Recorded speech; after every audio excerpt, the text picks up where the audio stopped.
दत्तात्रे देवदेव श्री सर्वज्ञ दासोपंत स्वामी महाराज की जय। सब संतन की जय। गो माता की जय। भारत माता की जय। सद्गुरु आनंद स्वामी महाराज की जय। आर्य सनातन वैदिक हिंदू धर्म की जय।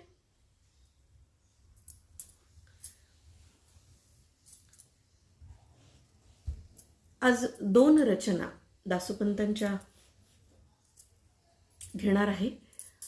त्याचं कारण एक दिवस मधला रविवारचा 1 तारखेचा त्या दिवशीचा एक खंड पडलेला आहे। त्या खंडासाठी कधीतरी 2 पदनिरूपणासाठी 1 दिवसासाठी घ्यायची होती, ती आज निवडली आहेत। त्याचं कारणही तसंच आहे। अगदी सारख्या अर्थाची 2ही पदं आहेत। खरं म्हणजे अनेक पदांचे अर्थ बऱ्याचदा सारखे आहेत। अनेक वेळेला ते एकच गोष्ट सूचित करतात, तीच गोष्ट पुन्हा पुन्हा सांगतायत। मला स्वतःला असं वाटतं की दासोपंत वेगवेगळ्या ठिकाणी वेगवेगळ्या दिवशी जेव्हा निरूपण करत असतील, काही विवेचन करत असतील, कीर्तन करत असतील, प्रवचन करत असतील, त्या त्यावेळी त्या त्या दिवशी सुचलेल्या या रचना अनेकदा त्या सारख्या अर्थाच्या आहेत। आपण वारकरी किंवा नारदीय कीर्तनामध्ये सुद्धा बघतो की अनेक रचनांचे अर्थ बऱ्याचदा सारखेच असतात, फार निरूपणामध्ये फरक पडत नाही। आणि अशाच रचना दासोपंतांच्या पदार्णवामध्ये आहेत। एकच एक अर्थ व्यक्त करणारे आहेत, पण गंमत ही आहे की एकच भाव, एकच अर्थ व्यक्त करताना एखादा कवी त्याला किती शब्दांच्या वेगवेगळ्या वलयांमध्ये व्यक्त करतो, किती शब्दांची वेगवेगळी झालर एकाच भावनेसाठी वापरतो, ही गोष्ट जास्त औत्सुक्याची आहे किंवा जास्त प्रतिभाशक्ती प्रतीत करणारी आहे। 1 लिहिलं, 2 लिहिलं, एकाच अर्थाचं 3रंही पद लिहिलं, अरे ह्याचाही अर्थ तोच आहे, त्याचाही अर्थ तोच आहे। पण अशी कितीतरी पदं, एकाच अर्थाची पदं लिहिणं किंवा रचना करणं ही खरोखर सोपी गोष्ट नाही आहे। आणि म्हणूनच काही अलौकिक अद्भुत अशा प्रकारची प्रतिभाशक्ती संत कवींच्या जवळ असते आणि तोच भाव पुन्हा एकदा वेगळ्या शब्दांमध्ये ही संत मंडळी प्रकट करतात। तुकाराम महाराजांच्या बाबतीत, नामदेवांच्या बाबतीत, एकनाथ महाराजांच्या बाबतीत, अनेक संतांच्या बाबतीत, समर्थांच्या बाबतीत आपल्याला ही गोष्ट जाणवतेच। मनाच्या श्लोकामध्ये किंवा त्यांच्या अभंग पदरचनांच्या मध्ये, तुकाराम महाराजांच्या अभंगामध्ये तोच भाव अनेकदा पुन्हा पुन्हा सांगितलेला आहे, पण त्यासाठी शब्द योजना मात्र वेगळी केलेली आहे।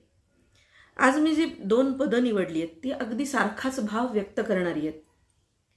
त्यातलं एक पद आहे ते आम्ही परंपरेनं दासोपंतांच्या उपासना परंपरेमध्ये, गायन परंपरेमध्ये ते म्हटलं जातं, आणि दुसरं मात्र परंपरेनं ते पद म्हटलं जात नाही। त्याची चाल कोणती आहे, कोणत्या पद्धतीनं ते म्हणत असावेत याची कल्पना नाही। जे पद म्हटलं जात नाही त्या पदाचं अभिवाचन मी अगोदर करते आणि त्यानंतर जे पद म्हटलं जातं ते पद आपण घेऊया। अगोदर परंपरेनं म्हटलं न जाणारं पद, त्याचं अभिवाचन आणि त्याचं थोडंसं निरूपण, आणि नंतर परंपरेनं म्हटलं जाणारं पद आणि त्याचं निरूपण। निरूपणामध्ये फारसा भेद नाही, कारण एकच भावार्थ, एकच अन्वयार्थ या दोन्हीही पदांमधून सूचित होतोय। दासोपंतांचं हे पद आहे जे परंपरेमध्ये फारसं म्हटलं जात नाही, फारसं म्हणल्यापेक्षा म्हणलंच जात नाही। बाळपणे क्रीडणे यौवन विषय ध्याने, जरा अतिक्षीणपणे वेचली माझी। बाळपणे क्रीडणे यौवन विषय ध्याने, जरा अतिक्षीणपणे वेचली माझी। येणे देहे जाण नटकेची तुझे ध्यान, काय करू स्मरण, वाटे शंका. काय विनवू रे, तुझ प्रती पडली हे भवभ्रांती, अतिविषयी आसक्ती सुटेची ना. जनधन यौवन जाया, भ्रमू झाला आत्मया. न घडे ते क्रिया, घडली माते. दिगंबरा जाण वरी पडले निर्वाण, दिगंबरा जाण वरी पडले निर्वाण. कंठी ठेवूनी प्राण स्मरण करी. याचा भावार्थ सर म्हणतात काय हे न म्हटले जाणार आहे का गायले गेले? गायलं गेलं नाही सर. हे कधी मी गायलेलं माझ्या लहानपणापासून ऐकलं नाही परंपरेमध्ये. म्हणजे याची चाल कशी असावी याचा कुठलाही अंदाज नाही आणि हे कधी म्हटलं गेलं नाही. पण माझ्या अभ्यासाच्या संदर्भाने हे समोर आलं आणि मला जे परंपरेनं म्हटलं गेलेलं पद आहे त्या पदाची आठवण झाली की अगदी हे तसंच पद आहे दुसरं. म्हणून मी ह्या दोन्ही पदांची आज निवड केली मुद्दाम. आपण याचं थोडंसं निरूपण बघूया आणि मग दुसऱ्या पदाकडे जे गायलं जातं त्याच्याकडे जाऊया. बाळपणे क्रीडणे यौवन विषय ध्याने, जरा अति क्षीणपणे वेचली माझी. आता हे अनेक जणांनी सांगितलेले, अनेक संतांनी सांगितलेले. आला आला प्राणी जन्मासी आला, झाला झाला वाढला थोर झाला. केला केला व्यापतो सर्व केला, गेला गेला बापुडा व्यर्थ गेला. आपण सर्वांना हे माहिती आहे, वामन पंडित म्हणतात. वामन पंडितांची ही रचना. आपल्याला ही गोष्ट सगळ्या संतांनी सांगितलेली आहे. किंवा अगदी आधुनिक अशोक परांजप्यांचं जर आपण गीत घेतलं तर ते सगळ्यांना माहिती आहे. कैवल्याच्या चांदण्याला भुकेला चकोर, चंद्र व्हाहो पांडुरंगा मन करा थोर. बालवयी खेळी रमलो तारुण्य नासल, वृद्धपणी देवा आता दिसे पैल तीर. खरं म्हणजे हीच भावना आहे. अशोक परांजप्यांनी सुद्धा त्याचा शेवट करताना चंद्र व्हाहो पांडुरंग म्हणजे काय, चंद्र व्हाहो पांडुरंगा हीच याचना केली आहे, हीच विनवणी केली आहे. संत वेगळं काहीच करत नाहीत. संत हेच मागतायत की माझ्या आत्म्यातला तू परमात्मा आहेस आणि माझं आयुष्य सगळं असं निघून गेलंय. अशी खंत माणसाला वाटते ती वृद्ध वयात वाटते. पण जेव्हा ती वृद्ध वयात वाटते तेव्हा बालवय गेलेलं असतं, तरुणपण सरलेलं असतं आणि मग वृद्धत्वाकडे झुकल्यानंतर भागवत ऐकावं, वृद्ध झाल्यानंतर रामनाम जपावं, असा जो एक सर्वसामान्य समज आहे तो खरं तर अत्यंत चुकीचा आहे. मला तर नेहमी असं वाटतं की म्हातारपणी रामराम सुद्धा तोंडाने म्हणता येत नाही. तुकाराम महाराजांनी फार सुंदर वर्णन केलं एका अभंगामध्ये. मी आपला वेळ घेणार नाही त्याच्यामध्ये, की कशी लाळ गळते, कसं सगळे विधी होत आहेत पण त्या म्हाताऱ्याला कळत नाहीये आणि मग रामराम कधी म्हणणार, देवाचं नाव घेणार कधी. जीव जेव्हा तरुण जायचा अशी आपल्याला प्रबुद्धी होते, उपरती होते, त्यावेळेला जर म्हातारपण आलं असेल तर खरोखर वेळ निघून गेलेली असते. ज्यावेळी देह धाकट आहे, शरीर तंदुरुस्त आहे, त्याच वेळी प्रत्येक गोष्टींनी, प्रत्येक धर्म कर्म ज्ञान या गोष्टींनी तंदुरुस्त बुद्धी शाबूत आहे. अशा वेळेलाच हे खरं म्हणजे श्रवण कीर्तन या गोष्टी केल्या पाहिजेत. सर म्हणतायत हो खरोखरच भागवत हा तरुणपणीच ऐकण्याचा विषय. कारण काही गोष्टी म्हातारपणी ऐकून उपयोगच नाही. कारण सगळ्या गोष्टींची जी शिकवण आहे, जी तरुणपणी घ्यायला हवी ती शिकवून त्याचा, ज्याला आपण अंमलबजावणी म्हणतो, त्या अंमलबजावणीचं सुद्धा वय निघून गेलेलं असतं. त्यामुळे खरोखर त्याचा उपयोग नाही.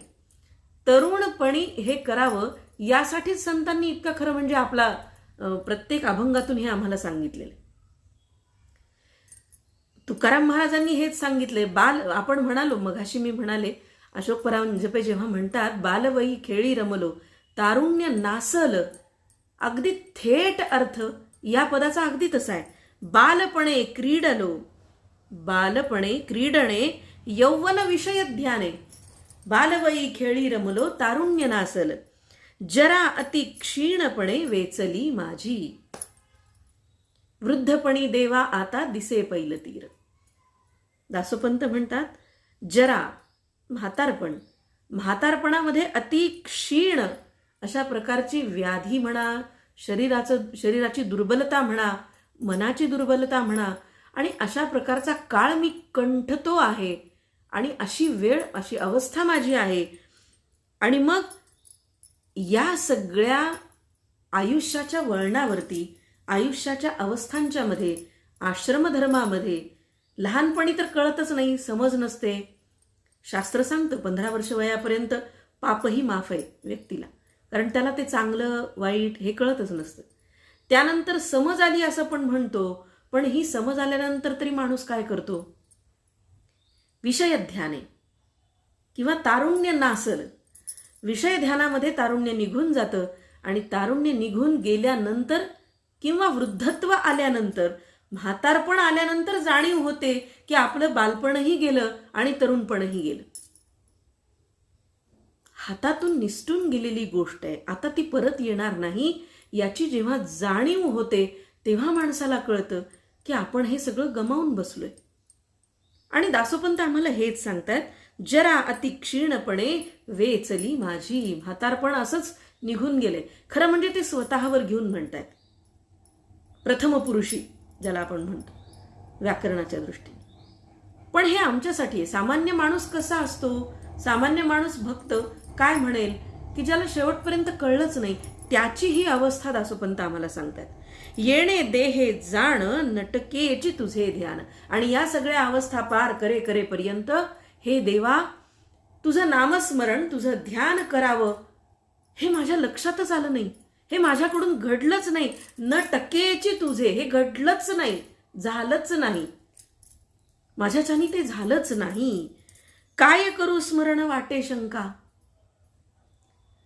त्याचं काय स्मरण करायचंय? तो आपल्यासोबतच आहे. किंवा आता काय नामस्मरण करावं ही माझ्या मनामध्ये शंका होती. किंवा ह्या देवाचं करू की त्या देवाचं करू अशीही माझ्या मनात शंका होती. अनेक शंका कुशंकांच्या जत्रेमध्ये, जाळ्यामध्ये मी अडकून पडलो, पण तुझं स्मरण मात्र मला घडलं नाही. सगुणाचं करू की निर्गुणाचं करू? सगुण म्हटलं तर अनेक कोटी देवांचे आहेत. या कोटी प्रकारामधल्या कोणत्या देवाचं मी नामस्मरण करू? शिवाचं करू की विष्णूचं करू की ब्रह्माचं करू? मग सगुण रूपामध्ये एकमुखी दत्ताचं करू की तीनमुखी दत्ताचं करू? बालाजीचं करू की आणखी कुठल्या? आणि या सगळ्या देवदेवतांच्या विविध रूपांच्या मध्ये मी अडकून पडलो आणि तुझं ध्यान मात्र मला घडलं नाही. आता मात्र मला त्याची जाणीव झाली, असं ते पुढच्या चरणामध्ये म्हणतात. काय विनवू रे तुझं प्रती पडली हे भवभ्रांती. आता मला हे कळलंय, तुला आता काय विनंती करू मी? कोणत्या तोंडानं तुला विनंती करू? मला या भवाची भ्रांती पडली, संशय पडला, माझ्या बुद्धीचा भ्रम झाला आणि या बुद्धिभ्रमामध्ये मला तुझी आठवण झाली नाही, हे मात्र खरं. अतिविषयी आसक्ती सुटेची ना. म्हातारा झाला तरी सुद्धा संसाराची आसक्ती काही सुटत नाही. अनेक प्रवचनकार, अनेक कीर्तनकारांनी हे दिलेला दाखला आहे, दृष्टांत आहे. आपल्याला माहिती आहे की अगदी शेवटची घटका आली आणि त्यानं राम म्हणावं असं पोरांना वाटतं. दरवाजाकडे बोट करून म्हातारा म्हणतो काही नाही, त्याला केरसुणी म्हणायचं होतं, ते वासरू केरसुणी खातंय. मरेपर्यंत प्रपंचातली आसक्ती सुटली नाही माणसाला. बायकांची भांड्यामध्ये, दागिन्यांमध्ये एखादं भांडं जर मोलकरणीने नेलं असेल, तिला भाजी बिजी काही घालून दिलं असेल, तर ते भांडं परत येईपर्यंत त्या बाईचं काही स्वयंपाकात लक्ष लागत नाही, घरच्या कामामध्ये लक्ष लागत नाही. शेवटची घटका जर आली असेल तर तिचं लक्ष त्या मोलकरणीला दिलेल्या भांड्यात असतं. खरं म्हणजे किती दीड दमडीची गोष्ट आहे ती. अमूल्य असं आयुष्य आपलं संपत आलंय. अनमोल, असीम, अमर्याद, अनंत जो आमच्या आयुष्याचं सार्थक करणार आहे, त्या परमात्म्याचं, परमेश्वराचं नाव आमच्या तोंडाला येत नाही. पण अशा क्षुल्लक गोष्टींमध्ये अतिशय ज्याला म्हणूया आपण नीच दर्जाच्या, ज्याला त्याचं कुठलंच मोल नाही, कवडी मोल गोष्टींमध्ये माणसाचं लक्ष अडकून पडतं, मन अडकून पडतं. आणि हेच दासोपंत सांगतात, अतिविषयी आसक्ती. खरं म्हणजे ही अकारण आहे, विनाकारण आहे. आमच्याकडे जेव्हा शेवटचा वानप्रस्थाश्रम आमच्या शास्त्रांनी सांगितला ना, त्याचं कारणच हे आहे की माणसाची आसक्ती कमी करण्याची ही पहिली पायवाट आहे. सुननी काय केलं, लेवकानी काय केलं, त्यांनी ह्याचे व्यवहार कसे केले, सुनबाईनी स्वयंपाक काय केलाय, माझ्यासारखाच केलाय की नाही, ह्याच्यात काय बदल केला, असं म्हणजे असंच केलं पाहिजे. सोड बाई आता, कशाला आसक्ती करू दे तिच्या मनासारखं. 2 पिढ्यांच्या मध्ये अंतर असतं हे मान्य केलं पाहिजे. आणि म्हणून काही गोष्टी सोडाव्यात, सोडणं जमलं पाहिजे आणि ते कुठे सोडायचं हेही कळलं पाहिजे. आणि हे जे सोडणं आहे, ही अनासक्ती आहे, ही इतकी सोपी नाही. माणसाला वाटतं आता काही नाही बाई, आता लेवकाचं लग्न झालंय, आता काही लक्ष देणार नाही मी स्वयंपाकघरात. जप करता करता बाईचं लक्ष मात्र तिकडेच. हिंग टाकला नाहीस फोडणीत, तू तुझा जप कर, काही गरज आहे का. अनासक्तीचा योग प्रपंचात राहून मोठा कठीण आहे. आणि म्हणून आमच्याकडे वानप्रस्थाश्रम सांगितलेला आहे. दासोपंत म्हणतात, म्हातार होईपर्यंत, प्राण जाईपर्यंत ही आसक्ती माणसाची सुटत नाही. आणि ही आसक्ती सुटत नाही म्हणूनच तुझं नाव तोंडाला येत नाही. कशाची आसक्ती आहे ही? हा भवभ्रांती कशाची पडलेली आहे? संसार नाकारलाय का कुणी? अहो, एकनाथ महाराजांनी, दासोपंतांचा प्रपंच तर फार वेगळ्या पद्धतीचा आहे. म्हणजे नाथांच्या घरी तर सुबत्ता होती, बायको फार उत्तम होती त्यांची, सुगृहिणी, अतिशय सालस, सुशील. पण दासोपंतांच्या संदर्भामध्ये 12 वर्ष ते घरातून निघून गेल्यानंतर, तपश्चर्येसाठी म्हणा, श्री दत्तात्रेयाच्या शोधात गेल्यानंतर 12 वर्षांनी एका सुवर्ण योगायोगाने पत्नी, आपले आई वडील त्यांना भेटतात. आणि त्या क्षणी त्यांनी आपल्या सगळ्या परिवाराचा स्वीकार केलेला आहे. त्यांनी आपली जबाबदारी झटकली नाही, ती पूर्ण पार पाडली. गृहस्थाश्रमामध्ये ही भूल कशाची पडते, ही भ्रांती कशाची आहे? तर जसं सगळ्या संतांनी सांगितलं ना, तीच भ्रांती आहे. ही कोणती भ्रांती आहे ते पुढे सांगतात. जन धन यौवन जाया, श्रमू झाला आत्मया. या सगळ्यांनी गांजून टाकलेलं आहे आत्म्याला. जीवाला, आत्म्याला क्लेश किंवा त्रास, भ्रांती कशामुळे पडली आहे? ते असं म्हणतात, जन धन यौवन जाया. जन, समाजातले लोक, लोक काय म्हणतील, हा जो आपल्या मनातला एक सगळ्यात मोठं प्रश्नचिन्ह आहे. हे प्रश्नचिन्ह म्हणजे जन. धन, ज्याच्यासाठी सगळं आपलं जगणं असतं. माणसाला अनेकदा हेच कळत नाही, आपल्यासाठी हे धन आहे का धनासाठी आपण आहोत. आणि म्हणून जीवापेक्षा धनाला जपणारे लोकही आहेत. आणि ते 1-2 किंवा बोटावर मोजण्या इतके नाहीत, तर यांची संख्या जास्त आहे किंवा सर्वाधिक आहे. म्हणून तर दासोपंत म्हणतायत किंवा बाकीचे सगळे संतही हेच सांगतायत, जन धन यौवन जाया. जन धन, तरुणपण, बायको, कांता जाया. भ्रमू झाला आत्मया. भ्रम होण्याची ही सगळी कारणं आहेत. यांच्यामुळे हा भ्रम झालेला आहे. याचा भोग घ्यायचा नाहीये का? हे सगळं सोडून द्यायचंय का? किंवा याचा स्वीकारच करायचा नाहीये का? प्रपंच मार्गावरून जायचंच नाहीये का? तर असं मात्र नाही. याची जाणीव फक्त मनामध्ये असली पाहिजे की हे सगळं प्रपंचातलं आपलं आहे, पण आपण यात गुंतायचं नाहीये. जबाबदारी टाळायची नाहीये, ती झटकायची नाहीये, ती पार पाडायची आहे.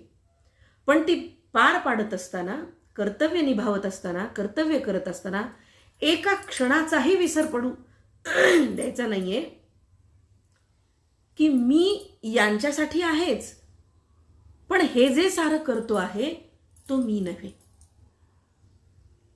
हे कोण आहे? तर मी हा प्रत्यक्ष परमात्मा आहे. माझ्या आत्म्यामध्ये त्याचा वास आहे. हे मी सगळं करीनच. माझ्या प्रपंचातली माझी जबाबदारी मी करीनच, आनंदाने करीन. पण हे करताना सतत या गोष्टीची जाणीव असली पाहिजे की हा प्रपंच याच्यामध्ये मला गुंतायचं नाहीये. हे म्हणजे मी नाहीये किंवा मी यांच्यासाठी नाहीये, तर मी कोणीतरी वेगळा आहे. कोण वेगळा आहे? तर बायको, नवरा, मुलं, आईबाप यांच्या सगळ्यांसाठी मी आहे. पण माझ्यासाठी मी म्हणजे प्रत्यक्ष परमात्म्याचा अंश आहे. मी यांच्यासाठी कर्तव्य करीन, पण माझ्यासाठी म्हणून, माझ्या उद्धारासाठी म्हणून माझी जबाबदारी आहे वेगळी आणि मी हा नाही, मी कोणीतरी वेगळा आहे. हा वेगळा कोण आहे? तर जन धन यौवन जाया यांच्याशी व्यवहार करणाऱ्यातला पेक्षा आणखी कोणीतरी वेगळा, जो प्रत्यक्ष परमात्मा त्याच्याशी जोडलेला आहे, त्याचा अंश आहे, तोच आहे स्वतः. ते असं म्हणतात, याच्यामुळे भ्रमू झाला आणि न घडे ते क्रिया घडली माते. जे घडू नये अशा प्रकारच्या क्रिया माझ्या हातून घडून गेल्यात. आणि दिगंबरा जाण वरी पडले निर्वाण कंठी ठेवूनी प्राण स्मरण करी. आता शेवटची घटका आली आहे आणि या शेवटच्या घटकेमध्ये सुद्धा निर्वाण पडलेला असताना सुद्धा हे परमेश्वरा, हे दत्तात्रेया, आता तरी त्यांचं असं म्हणणं आहे की कंठी ठेवूनी प्राण, मी प्राण धरलेत, मी तुझ्या स्मरणाची वाट बघतो आहे आणि आता तरी मला तुझं स्मरण घडू दे. अशा प्रकारची विनंती दासोपंत या पदामध्ये आपल्या सगळ्या भक्तांच्या वतीनं खरं म्हणजे करतात. चरपट पंजरीमध्ये आचार्यांनी हीच गोष्ट आपल्याला मोठी विस्तृतपणे सांगितलेली आहे. किंवा ईश्वरे तुझ दिली नरकाया, साधने करीशी तू नरकाया, सेविसी निशिदिनी विषयाते, मानिसी न मनी तू विषयाते. या गोष्टीची जाणीव वामन पंडितांनी आपल्याला मोठं सोपं करून सांगितलंय. ईश्वरे तुझ दिली नरकाया. नरकाया हे मानवाचा देह, हा मानवाचा देह, मानवाचं शरीर हे माणसा तुला दिलेलं आहे. साधने करीशी तू नरकाया, पण तुझ्या कर्मानं मात्र तू या देहाचा नरकाया, नरक करतो आहेस. सेविसी निशिदिनी विषयाते, नित्य विषयाचं सेवन करतोस आणि मानिसी न मनी तू विष याते. हे जे विष आहे, हे विष म्हणजे विषय आहे, पण तू मात्र या विषयांना विष मानत नाहीस. हीच तर तुझी चूक आहे. आणि दासोपंत आम्हाला ही चूक दुरुस्त करायला सांगतायत. आतापर्यंत मी जे निरूपण केलं ते परंपरेमधलं न म्हटलं जाणारं पद आहे, दासोपंतांच्या पदार्णवामधलंच आहे. पण विचार करा, 400 वर्षापूर्वीची ही परंपरा आहे. मौखिक परंपरेनं फार कमी पदं म्हटली जातात. दासोपंतांचा पदार्णव 1.25 लक्षांचा आहे, 1.25 लक्ष पदांचा आहे. उपलब्ध पदं माझ्या अभ्यासात आलेली 2,500-3,000 हजार पदं आहेत. पण त्यातली सुद्धा अगदी 5-10% पदं म्हटली जातात.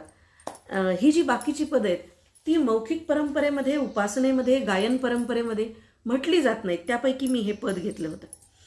आता मी जे त्याच अर्थाचं दुसरं पद म्हणाले, आज आपण 2 पदांच्यावरच निरूपण बघणार आहोत. ते पद परंपरेमध्ये म्हटलं जातं. ते देवार्चनेच्या वेळी म्हटलं जातं, संध्याकाळच्या पूजेच्या वेळी, देव बाहेर आल्यानंतर म्हटलं जातं, कुळधर्माच्या वेळी, किंवा देव आत जेव्हा रोजच्या पूजेला नित्य आरती होते त्या आरतीच्या पूर्वी, मुख्य आरतीच्या पूर्वी देवाची जी एक उपचाराची पूजा सुरू असते त्यावेळेला हे पद म्हटलं जातं. ते आपण ऐकूया. देवा संसार की सुखाचा, देवा संसार की सुखाचा, जया नाही तो दैवाचा, बाळपणी मी अज्ञानू, अवगुणू मानी गुणू,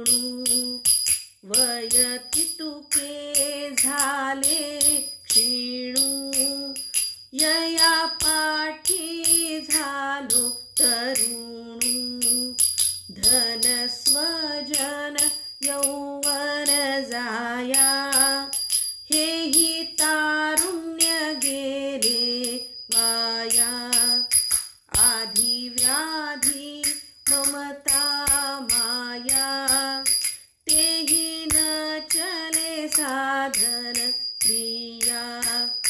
पाप संग्रहो करिता ऐसा, अतिक्रमणी तारुण्य दशा. पुढे वार्धक्य आले कळसा, भरवसा नाही देहाचा.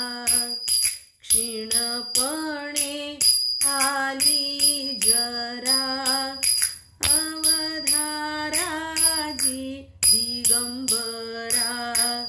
नरदेहाचा मातेरा, विश्वंभरा झाला असे. नरदेहाचा मातेरा, नरदेहाचा मातेरा, विश्वंभरा झाला असे. विश्वंभरा झाला असे, विश्वंभरा झाला असे. अगदी त्याच अर्थाचं पद आहे जे आपण मघाशी बघितलं. याच्यामध्ये आणखी थोडं सुकर वाटतं. सामान्य माणसालाही त्याचा अर्थ कळेल इतकं सोपं सहज वाटतं. देवा संसार की सुखाचा. खरं म्हणजे इथं प्रश्नचिन्ह असलं पाहिजे. देवा संसार की सुखाचा नाही, सुखाचा नाहीच आहे हा. जया नाही तो दैवाचा. असं नवरा बायकोमध्ये भांडण झालं की हे वाक्य तोंडाला येतं. लग्नच नसतं केलं तर बरं झालं असतं. जया नाही तो दैवाचा. ज्याच्या नशिबात नाही किंवा ज्याचं लग्न होत नाही तो खरोखर भाग्यवान माणूस. खरं म्हणजे हे उपहासानी पण आहे की ज्याला संसारच नीट करता येत नाही त्यानं परमार्थ काय नीट करावा. पण तरी सुद्धा दासोपंत इथे सांगतात, बाळपणी मी अज्ञानू अवगुणू मानी गुणू. लहानपणी मला कळत नव्हतं. जे चुकीच्या गोष्टी आहेत, जे गुन्हे आहेत, जे पाप आहे, जे अवगुण आहे, त्यांना सुद्धा मी गुण मानलं आणि म्हणून माझ्या हातून चुका झाल्या. वय तितुके झाले क्षीणू. वय वाढत गेलं. यया पाठी झालो तरुणू. आणि मग तारुण्यात प्रवेश केला. धन स्वजन यौवन जाया. धन, आप्तेष्ट, नातेवाईक, आई वडील, सासू सासरे, नणंद भावजे, दीर, मुलं, हे सगळं गोतावळा. आणि यौवन जिच्यासाठी आपण म्हणतो ती जाया, बायको कांता, तेही तारुण्य गेले वाया. आणि ह्या सगळ्या ह्याच्यामध्ये पूर्ण तरुणपण या सगळ्या व्यवहारामध्ये गेलं. मरमर मरमर करत सकाळी उठायचं, पोटासाठी जायचं, कमवून आणायचं, चिल्या पिल्यांना, आई बापाला, बायकोला खाऊ घालायचं, तिची हौस पुरवायची, लेकरांना मनासारखं सगळं सांभाळायचं, सगळ्यांची हौस मौज करायची, जमलं तर आपलीही करायची. आणि हे सगळं ऊर फुटो स्तोवर प्रपंच करता करता करता तुझ्यासाठी मात्र माझ्याकडे वेळ नव्हता. तारुण्य सगळं संपून गेलं, वाया गेलं. आणि मग आधी व्याधी ममता माया.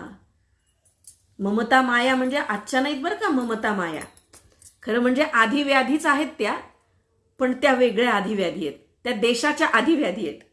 आणि ही ममता माया कुठली आधी व्याधी आहे? जरा येते, म्हातारपण येते, आणि तेही नचले साधन क्रिया. ममता, माया आणि आधी व्याधी या तिन्हींचा उल्लेख इथे केलेला आहे. कशामुळे? तर साधना काही करायला गेलं ना तर ह्या तीन गोष्टी आडव्या येतात. एक माया, ममता, ममता माया आणि आधी व्याधी या तिन्हींच्यामुळे माणसाकडून साधना घडत नाही. म्हणून ते म्हणतात आधी व्याधी ममता माया न चले ती साधन क्रिया. साधन क्रिया करता येत नाही. म्हातारपणी मी मघाशी उल्लेख केला, पुन्हा तो करत नाही. आणि पुढे ते म्हणतात पाप संग्रहो करिता ऐसा अतिक्रमली तारुण्य दशा. हा असा सगळा पापाचा संग्रह आपणच आपल्या हाताने करून त्याचं गाठोडं आपल्याच डोक्यावरती घेऊन वागवत राहतो. म्हातारपण येतं आणि मग क्षीणपणे आली जरा. तुमचा देह क्षीण करत जर्जर करत करत जरा येते, म्हातारपण येतं आणि अवधारा जी दिगंबरा. आणि मग आम्ही जागे होतो, अवधान येतं, जागृत होतो. आणि मग अंतःकाळी अगदी शेवटी कळसाला ते असं म्हणतात, पुढे वार्धक्य आले कळसा. कळसाचं वार्धक्य म्हणजे प्राण शरीरातून बाहेर पडेपर्यंत, टोकाचं. आता अगदी मृत्यू जवळ आलेला आहे आणि मग भरवसा नाही देहाचा. पुढे होतंय काय, नरदेहाचा मातेरा विश्वंभरा झाला असे. नरदेहाचा जर मातेरा व्हायचा नसेल, होऊ द्यायचा नसेल, तर सावध होणं गरजेचं आहे. प्रपंचातलं सावधपण परमार्थाकडे लावणं. ज्याचा प्रपंच उत्तम त्याचा परमार्थ उत्तम. ज्याला नवऱ्याशी जुळवून घेता येतं, ज्याला संताप करता येत नाही, ज्याला सासू सासऱ्यांशी जुळवून घेता येतं, त्यांनी बरेच गोष्टी जिंकलेल्या असतात बरं का. आणि म्हणून प्रपंच करणं, प्रपंच सोडून परमार्थ करणं ही फार शहाणपणाची गोष्ट नाही. प्रपंच ज्याला उत्तम करता आला, समर्थांनी तर प्रपंच न करता हे आम्हाला सांगितले. ज्याचा प्रपंच उत्तम त्याचा परमार्थही उत्तम. आणि म्हणून ईश्वरे तुझ दिली नरका या, साधने करिशी तू नरका या. सेविसी निषिदिनी विषयाते, मानिसी न मनी तू विष याते. हे विष कुठे आहे हे समजून घेतलं पाहिजे. आम्ही सगळ्यामध्ये आहोत, पण तरीही यात मी नाही असा अलिप्तपणा, अनासक्ती येणं, हे संसार समजण्याचं, उमजण्याचं, उमगण्याचं गमक आहे. हे गमक आम्हाला इथे सांगितलंय. हे सावधपण आहे. तुमच्या मनाच्या दरवाजावर ही खटखट आहे. ही सगळ्याच संतांनी केलेली आहे. ही खटखट नाही तर मोठी खटपट आपल्यासाठी करून ठेवली. पण आम्ही मात्र जागे होत नाही. त्रयस्थ वृत्तीने आम्ही वागू शकत नाही. कितीतरी प्रॉपर्टी आम्हाला पाहिजे, खूप जमा करायचे, खूप सगळं पाहिजे. अनेक गोष्टींमध्ये जीव अडकलेला आहे. प्रपंचात कित्येक गोष्टींमध्ये अडकून पडतो आपण. हे अलिप्तपण साधलं पाहिजे. अनेक गोष्टींच्याकडे मोठ्या तटस्थपणे आम्हाला बघता आलं पाहिजे. आणि म्हणून संसार करताना आम्हाला परमार्थ कसा करता येईल यासाठीचं हे बाळकडू आहे असं मला वाटतं. दासोपंतांनी तर आणखी संसाराचं वर्णन आणखी काही पदांच्या मध्ये मोठं सुंदर केलेलं आहे. काळा भुजंग सर्प असं त्यांनी म्हटलेलं आहे. पण ते असं म्हणतात की श्रीकृष्णानं जसं कालिया मर्दन केलं ना, तसं मी या संसाराच्या फण्यावरती पाय ठेवून नाचेन, त्याचं मर्दन करीन आणि हा संसारही उत्तम करीन आणि तुझा परमार्थही, तुझं नामस्मरणही करीन. खरं म्हणजे हे काय आहे तर आजच्या व्यक्तिमत्व विकासाच्या भाषेत सांगायचं झालं तर कॉन्फिडन्स वाढवणे, सकारात्मक विचार वाढवणे, दृष्टिकोन तुम्हाला देणे, सकारात्मक दृष्टिकोन देणे. बघा, हळूहळू हे खरंच अभ्यासानं साधू शकतं. एखाद्या गोष्टीकडे दुर्लक्ष करत आपल्या मनाची शांती खरं म्हणजे ती प्राप्त करून घ्यायची असते. मी त्याच्याकडे दुर्लक्ष केलं आणि मी त्याचा अहंभाव पुन्हा लिप्त व्हायला नको त्याच्यामध्ये. जसं जसं आपण या गोष्टी साधत जातो, साधक म्हणून या वाटेवरती आपण चालत असतो ना, तसं तसं आपल्याला ते हळूहळू प्राप्त व्हायला लागतं. सांगताना दासोपंतांच्या शब्दात सांगायचं झालं तर बोलके पक्षी खूप असतात. किती लोक कीर्तन करतात, किती लोक प्रवचन सांगतात, पण आम्हाला ते जमतं का हे किती जणांनी विचार केलेला आहे. प्रपंचात ते जमलं पाहिजे. नवरा संतापला की तुम्हाला शांत बसता आलं पाहिजे. सासूनी तिसरा डोळा उघडला की तुम्हाला शांत बसता आलं पाहिजे. किंवा मुलांच्या बद्दल सुद्धा, इतरांच्या बद्दल सुद्धा वागताना, समाजात वावरताना कुणी अपमान केला, मान आणि अपमान या गोष्टी आम्हाला समान दृष्टिकोनातून बघता आल्या पाहिजेत. हे आम्हाला किती साधलंय, किती साधता येतं हे शिकवण्याची ही खरं म्हणजे ही पायवाट आहे. आणि म्हणून आज मी जी 2 पदं घेतली ती सारख्याच अर्थाची, निरूपण समसमान असणारी ही आहेत. आणि म्हणून मी खूप देवाची पूजा करते, मी किती सुंदर रोज सगळं मांडते, चातुर्मासाची सगळी व्रतं खूप छान करते, याचा अहंभावही नको. मला जेवढं जमतं ते मी खूप आनंदाने केलं पाहिजे, त्याचा सोहळा केला पाहिजे, उत्सव केला पाहिजे, जेणेकरून मला बघून, माझ्याकडे बघून आणखी 4 जण करतील आणि मला त्यात आनंद वाटेल. मीच खूप सुंदर करते, माझ्या इतकं कोणी चांगलं करत नाही, किंवा काय बाई आहे, काही सोहळं ओळं नाही, चातुर्मास नाही, कुलधर्म कुळाचार नाही, कांदा लसूण काही विधिनिषेध नाही, हा दोषही कोणाला देऊ नये. जसा पिंड धर्म तसा माणूस वागत असतो. आपण आपल्याकडे बघावं. मला किती अपडेट होता येईल, मला किती साधना करता येईल, मी साधक म्हणून कोणत्या वरच्या पायरीवर जाऊ शकते, याचा विचार मात्र सतत करावा. आणि म्हणून प्रपंचामध्ये या सगळ्या गोष्टींमध्ये लिप्त न राहता, करायचं तर सगळं आहे, सगळं करायचंय, जबाबदारी सगळी करायची, कर्तव्यनिष्ठ असलंच पाहिजे, कर्तव्यनिष्ठ असलं पाहिजे, निष्ठेनं कर्तव्य केलं पाहिजे, या सगळ्या दोन्ही गोष्टी आहेत. पण तरीसुद्धा परमात्म्याचं चिंतन, किंवा मी ह्यापासून वेगळं आहे, माझं म्हणून एक वेगळं अस्तित्व जरी असलं तरी तो अस्तित्वाचा भाग म्हणजे परमात्मा आहे, याची जाणीव ठेवली पाहिजे. हा विचार या ठिकाणी दासोपंतांनी सांगितले. आज इथेच थांबूया. उद्या एका नवीन पदासह पुन्हा भेटूया. संत सर्वज्ञ दासोपंत स्वामी गोस्वामी या फेसबुक पेजवरती. धन्यवाद. आनंदे दत्तात्रे देवदेव श्री सर्वज्ञ दासोपंत स्वामी महाराज की जय. सब संतन की जय. गो माता की जय. भारत माता की जय. सद्गुरु आनंद स्वामी महाराज की जय. आर्य सनातन वैदिक हिंदू धर्म की जय. धन्यवाद.